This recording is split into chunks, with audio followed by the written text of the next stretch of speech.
cri de détresse de cet homme est bouleversant, et sa souffrance dans sa dignité bafouée, lui qu'on oblige à se mettre à genoux, afin de mendier un hypothétique boulot, devrait être entendu et traité le plus rapidement possible.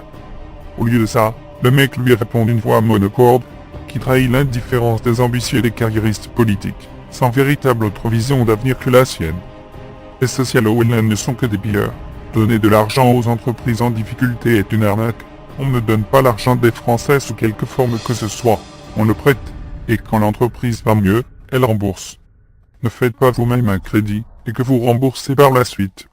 Donner de l'argent aux grands groupes ultra-bénéficiaires est une véritable escroquerie et pillage du peuple, organisé par tous les leaders et traîtres du PS, et de l'Inde aujourd'hui et d'hier. Ceux qui nous gouvernent depuis tant d'années sont les ennemis des Français, et devront être bientôt traités comme tels. Cela porte un nom. Le tiers-État. Les impôts des uns sont les salaires des autres. Ceux qui en profitent, les assistés, grands patrons, tous copains, fonctionnaires, associations subventionnées, et vu la qualité de service rendu, il est difficile à chiffrer, immigrés, assistés. 27 milliards d'euros de manque à gagner en 2012 pour les Français. Tel est le pillage des ordures de grands patrons du CAC 40. Nous vendus de politiciens, leur ont fait des niches fiscales sur mesure.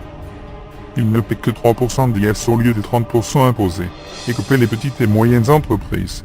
Combien sont payés en douce par le grand patronat, les hommes politiques du PS, et de l'Inde, pour piller le pays et nos vies. La prison à vie pour eux bientôt, et la ruine totale pour les parasites capitalistes français.